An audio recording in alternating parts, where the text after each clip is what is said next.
Olá, amigos. Sob a coordenação do professor Peri Porto e tendo como mediador o professor Dr. Vladimir Pirroi Longo, você poderá rever o importante painel sobre a informática e a qualificação de profissionais para a indústria, realizado em 1987 e que reuniu as principais autoridades brasileiras no assunto.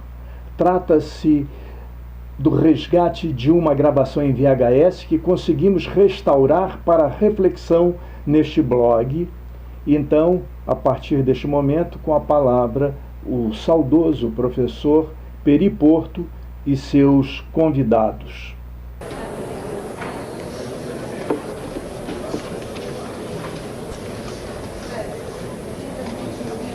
Senhores, bom dia. Dando continuidade aos nossos trabalhos, teremos agora pela manhã um painel sobre informática e a preparação de mão de obra industrial.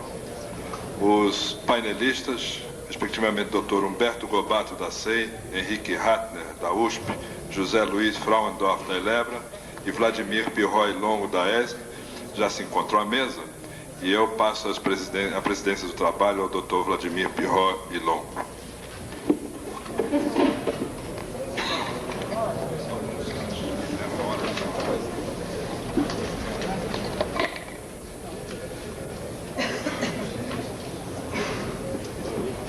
Inicialmente, eu quero dizer da satisfação de participar dessa mesa, na coordenação dos trabalhos, para tratar de um assunto de extrema relevância.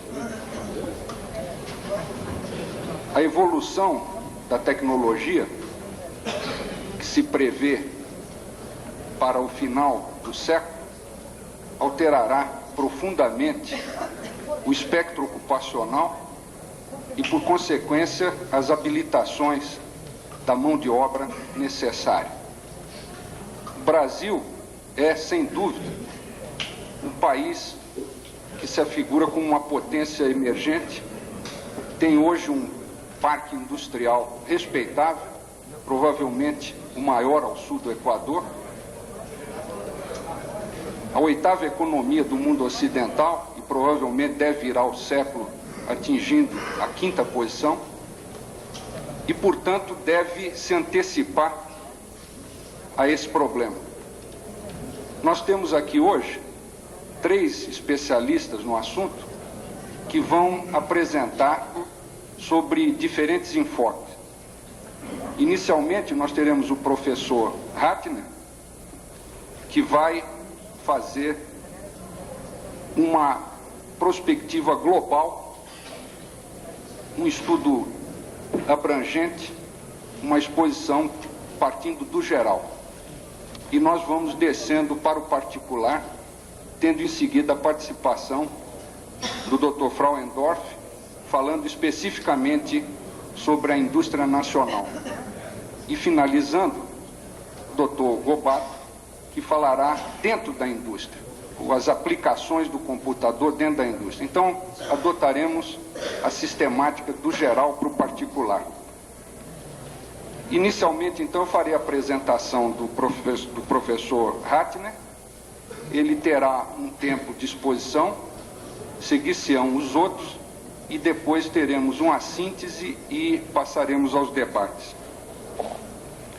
O professor Henrique Ratner nasceu em Viena, na Áustria, e serviu na Marinha Britânica durante a Segunda Guerra Mundial, tendo trabalhado como tratorista e mecânico antes de ingressar no Instituto de Altos Estudos de Bruxelas, na Bélgica. Formou-se em Ciências Sociais na Faculdade de Filosofia, Ciências e Letras da USP, onde obteve também o título de mestre em Sociologia. Doutorou-se em Economia Política e prestou o concurso para livre docente e professor titular da Faculdade de Economia e Administração da USP, onde leciona disciplinas relacionadas com política científica e tecnológica. É também professor titular no Departamento de Ciências Sociais da Fundação Getúlio Vargas, onde realiza pesquisas sobre concentração econômica, planejamento urbano regional, transferência de tecnologia e pequenas e médias empresas no Brasil. Participou de inúmeros congressos e conferências internacionais entre elas a da Conferência das Nações Unidas sobre Ciência, Tecnologia e Desenvolvimento, realizada em Viena em agosto de 79. Tem inúmeros livros publicados, entre os quais eu destaco o mais recente, relacionado com o assunto da palestra, que é Informática e a Sociedade, na editora Brasiliense. É membro do CNPq, Conselho Nacional de Desenvolvimento Científico e Tecnológico, consultor da FAPESP, da Implasa, Empresa Metropolitana de Planejamento, do Instituto de Pesquisa Tecnológica, do SENAI e da Secretaria de Economia e Planejamento do Estado de São Paulo. Com a palavra, então, professor Rádio.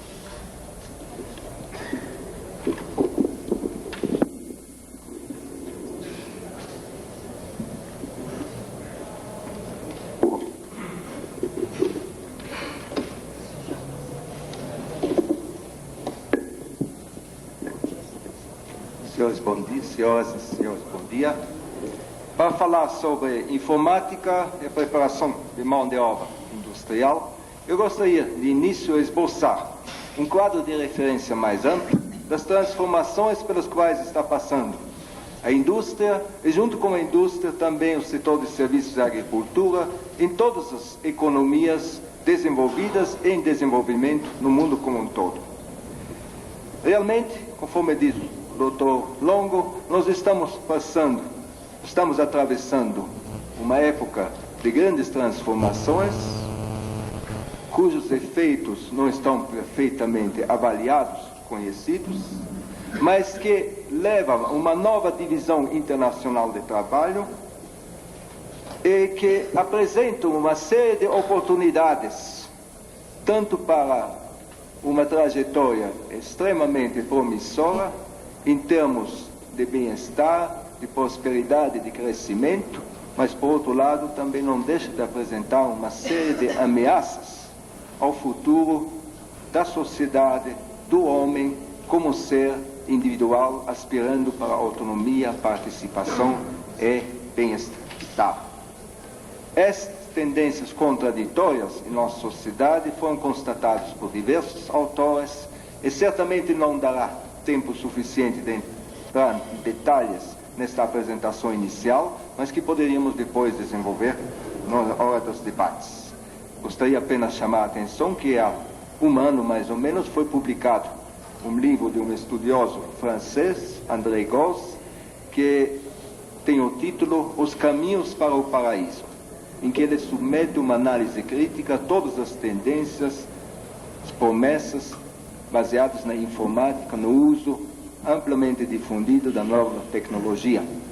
Por outro lado, há também estudos que apontam para os problemas da alienação e da total monotonia e repetição das tarefas, inclusive o problema da eliminação de muitas tarefas e de muitas funções.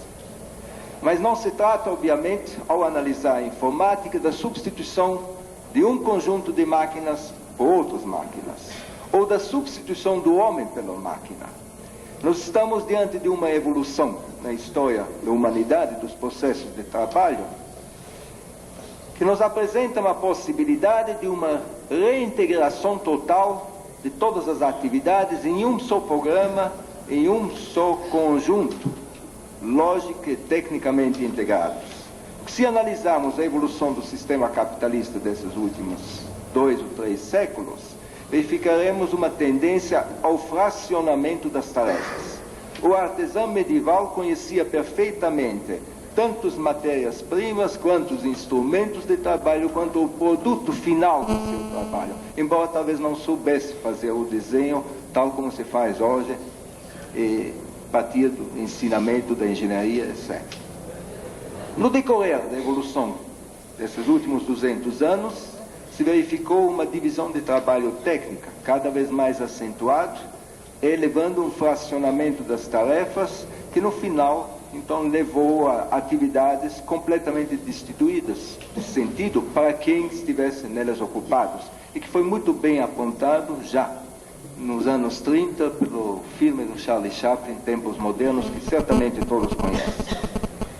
Ora, se afirma que a informática e todo o conjunto de tecnologias baseadas na microeletrônica teríamos o poder de restituir ao homem essa visão integrada do conjunto do processo de trabalho, à medida que de técnicas específicas como o CAD/CAM ou o planejamento assistido por computador, testes assistidos por computador, nós chegamos a um ponto onde está sendo concebido, desenhado um sistema totalmente integrado, sistema de fabricação totalmente integrado à base do computador, em que todas as operações, desde a entrada da matéria-prima, controle dos estoques, próprio processo de transformação, as vendas e as compras, o fluxo de caixa, controle do pessoal e a folha salarial, tudo faz parte de um único programa de computador e que, computador obviamente de grande porte, que está ligado aos terminais e mini-computadores nas diversas seções.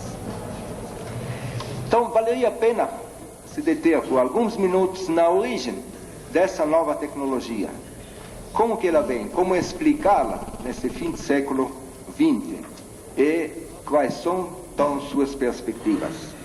De acordo com estudiosos da evolução da economia, sobretudo da economia dos últimos 2, 3 séculos, economia do mercado, nós estaríamos atravessando não apenas uma crise conjuntural, passageira, mas uma crise estrutural profunda, que se insere dentro de um conjunto de ciclos ou ondas de crescimento econômico, cada uma dessas ondas de mais ou menos 50, 55 anos, e que teria ocorrido desde o advento da Revolução Industrial, no último quartel do século XVIII.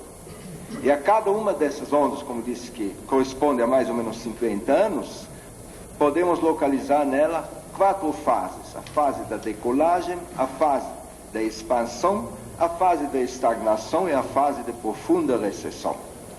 Cada uma dessas ondas estaria caracterizado por um conjunto, um cluster, como dizem os americanos, de tecnologias, e que teriam impulsionado a economia para a frente. Assim, se primeira onda, primeiro ciclo, estava caracterizado pelo advento da máquina a tecer, tear automático, tear mecânico, movido a energia hidráulica. Em seguida, nós teríamos a máquina a vapor e expansão das estradas de ferro. O terceiro ciclo, no último quartel do século XIX, seria caracterizado pelo advento do motor a explosão e do motor elétrico. E, finalmente, o quarto ciclo, este que estaria para findar, para dar lugar às novas tecnologias que vêm junto com a microeletrônica, seria o ciclo da petroquímica, o ciclo da energia nuclear, o ciclo da aviação a jato e da aviação espacial, e, portanto, essas tecnologias que pertencem a um ciclo anterior já não prometem grandes aumentos de produtividade. Se modificou a composição orgânica do capital nessas indústrias no sentido de maior parcela de capital fixo com relação ao capital variável. Em consequência, não haveria possibilidade de grandes aumentos de produtividade e, com isto, aumentos da lucratividade do empreendimento, o que levaria a um desvio de recursos para novos setores com novas tecnologias e que prometem uma lucratividade mais elevada. Então, daí o advento, todo um conjunto de novas tecnologias, das quais a mais importante, pelo menos por hora, é a microeletrônica e sua aplicação na área de informática ou telemática. Poderia mencionar também, além desta, a biotecnologia, a holografia, o raio laser, as fibras ópticas e outras tantas tecnologias que estão ainda numa fase experimental, em ensaios, nos laboratórios ou nos centros de pesquisa. Mas no caso da informática, ela está presente. Ela está no mercado, ela está sendo produzida para fins comerciais em grande escala. E, portanto, é neste que se deve concentrar a atenção, embora, eu diria, a indústria deve também manter as antenas ligadas à evolução em outros setores intensivos de tecnologia e que, certamente, dentro dos próximos anos, também produzirão seus efeitos em termos de necessidade de reciclagem, treinamento ou novas habilidades da mão de obra.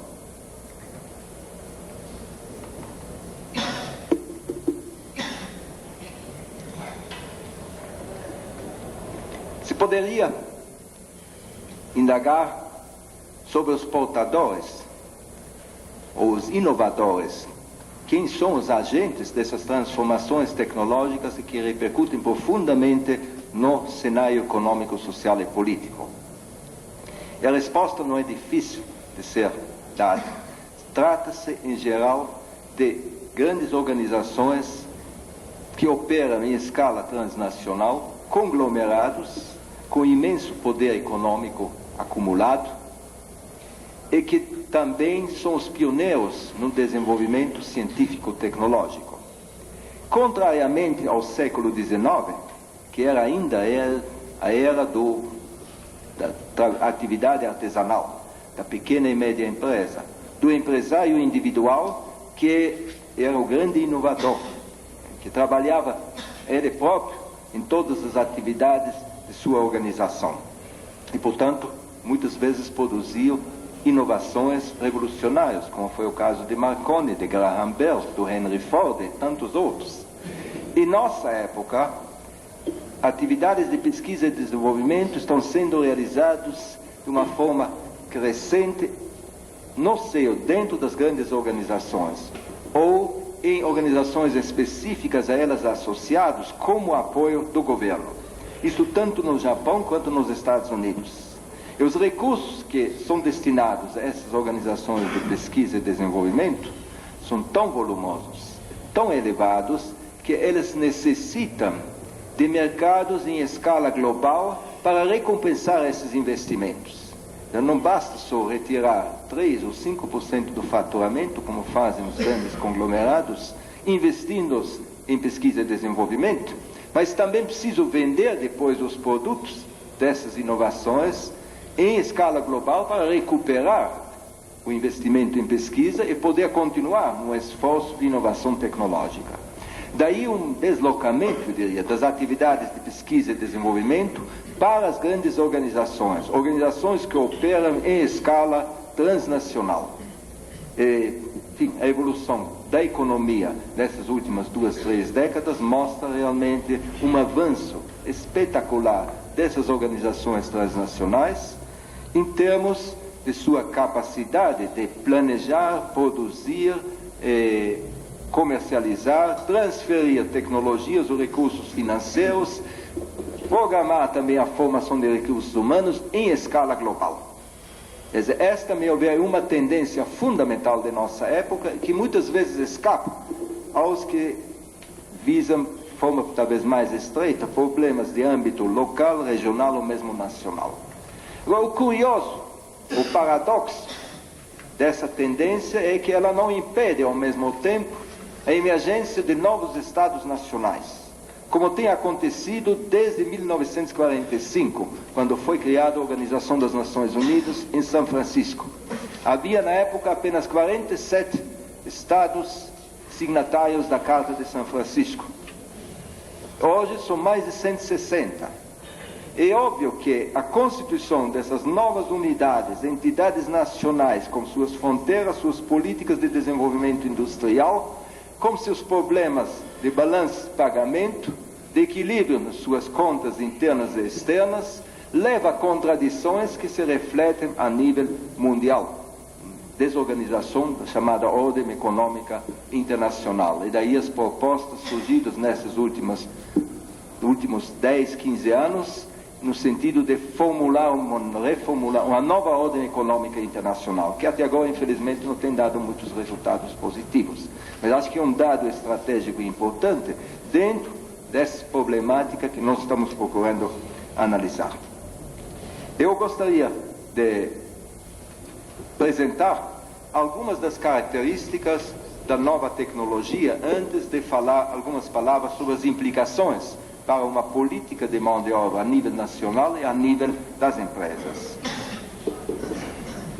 Conforme os senhores podem observar, essas novas tecnologias elas não são apenas uma continuidade das tendências anteriormente verificadas, mas elas introduzem também novos materiais, novos equipamentos e acrescentaria novos processos. Elas ampliam muitas vezes, o potencial das máquinas e equipamentos, como é o caso do CAD-CAM, do CNC e de qualquer outro dessas modernas técnicas à base da microeletrônica. Elas exigem uma nova forma de layout, de organização do fluxo da produção. E dentro desse novo layout, é possível realizar economias de matéria-prima, de energia e de mão de obra. Portanto, aí reside um problema fundamental a nível de uma política de desenvolvimento nacional, porque embora nós estamos atravessando uma fase de recessão profunda a nível da economia mundial, e ainda não recuperamos os níveis de produção dos anos 79 e 80, mas há uma melhora indubitável nesse último ano, de 85. Quer dizer, mesmo se continuar essa tendência, e ela for baseada cada vez mais na nova tecnologia, ela no máximo induzirá um crescimento sem geração de empregos. Quer dizer, o nível de emprego não deve aumentar substancialmente, dadas as características dessa tecnologia de poupar energia, de poupar matérias-primas, de poupar mão de obra. Daí então todo um problema de analisar as categorias que mais seriam afetados. É óbvio que os robôs substituem operários semi ou não qualificados, mas a máquina de comando numérico substitui o ferramenteiro, a elite da mão de obra. E como foi dito, não se trata apenas de substituição dos homens pela máquina, mas a substituição de todo um sistema de produção baseado em determinado base técnica, material, e, portanto, também em determinadas qualificações da mão de obra que opera esse sistema. Não há dúvida, isto em todos os estudos e pesquisas foi repetidamente verificado, que a qualidade, a precisão, a confiabilidade e a flexibilidade desses novos equipamentos superiores aos sistemas de equipamentos convencionais. Daí pode-se inferir sobre a necessidade de realizar estudos, pesquisas, para, de certa forma, antecipar-se e prever os impactos da tecnologia, tanto a nível setorial, quanto a nível global da economia. Quais são as profissões que vão mais sofrer, as ocupações que vão ter que ser reformuladas ou eliminadas, e quais as novas habilidades que serão exigidas. Esses estudos não podem ser realizados apenas esporadicamente. A meu ver, deve ser criado um serviço de acompanhamento e que efetue esses estudos a nível setorial, dentro das empresas e, obviamente, em certo momento, efetue uma síntese para poder avaliar as tendências do mercado de trabalho nacional.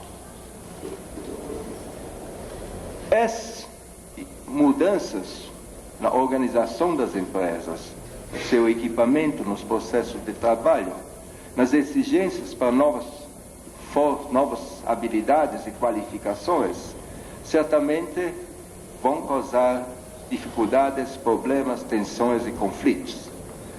Portanto, seria conveniente tentar se antecipar a esses problemas na medida em que for possível reduzir tensões e conflitos e assim impedir soluções de continuidade no processo de produção. Se puder, a terceira transparência. A terceira, não a segunda.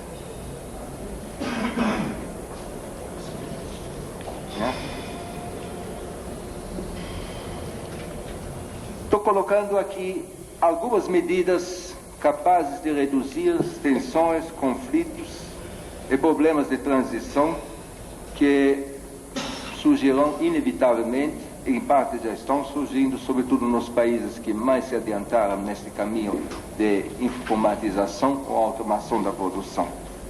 Primeiro, não é um problema apenas da indústria, como também não é um problema somente dos sindicatos, mas a necessidade de uma conjugação de esforços, sindicatos, indústria e governo, para melhor programar a economia e o fluxo de recursos para compreender todas as implicações da introdução dessas novas tecnologias.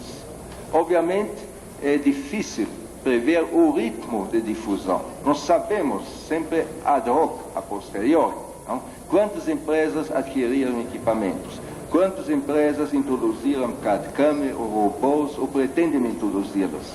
Mas nós não sabemos exatamente quais são as empresas que vão introduzi-los nesses próximos 6 ou 12 meses, o que poderia facilitar bastante o trabalho de preparação e qualificação da mão de obra.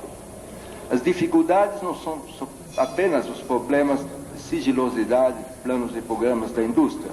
Sobre isso também haveria alguma observação a ser feita.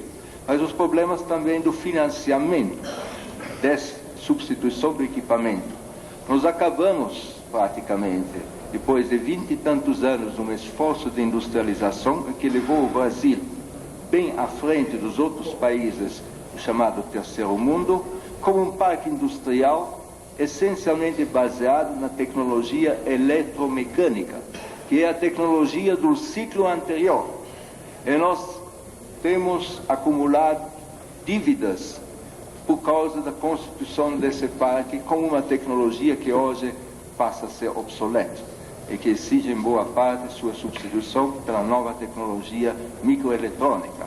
Ora, a questão é como financiar a introdução do novo equipamento se nós não temos ainda condições de pagar os juros, já não falo do principal, desse equipamento eletromecânico, que em boa parte está se tornando obsoleto.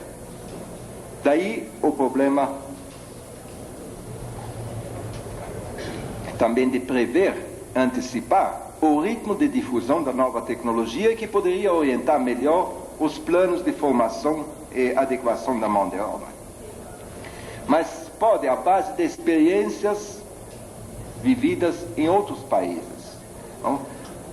Aqui lá está, aferir quais as indústrias e setores que são os mais afetados e quais, dentro dessas indústrias, as categorias de trabalhadores que vão sofrer, em primeiro lugar, dessas mudanças, os efeitos dessas mudanças tecnológicas.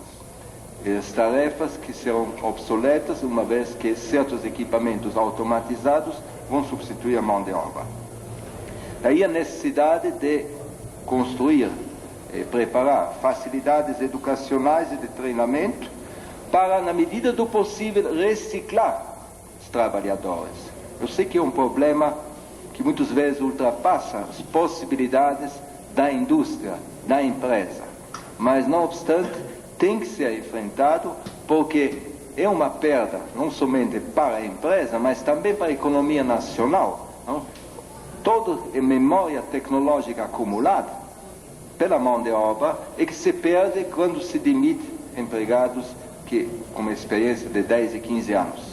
Muitas vezes isso acontece em função de fatores conjunturais, como o caso do desemprego que Argentina, Chile, Brasil atravessaram nos últimos anos. Mas muitas vezes essa tendência é agravada pelo desemprego tecnológico e que representa, em última análise, uma perda tremenda para a economia nacional, porque se perde uma boa parte da memória tecnológica. E se, aparentemente, se pode dar saltos, não, introduzindo ou substituindo um equipamento por outro automatizado, mas a mão de obra, o ser humano, enfim, apresenta uma evolução gradual. E aquilo que ele sabe, obviamente, serve como base para operar e funcionar dentro de um contexto tecnológico mais sofisticado, mas sem aquela base, sem experiência, pode ser muito difícil de encontrar as pessoas adequadas para as novas funções. Este seria um aspecto do problema. Claro que se pode invocar o problema dos custos. Quem é que deve arcar com os custos desse reciclagem e treinamento?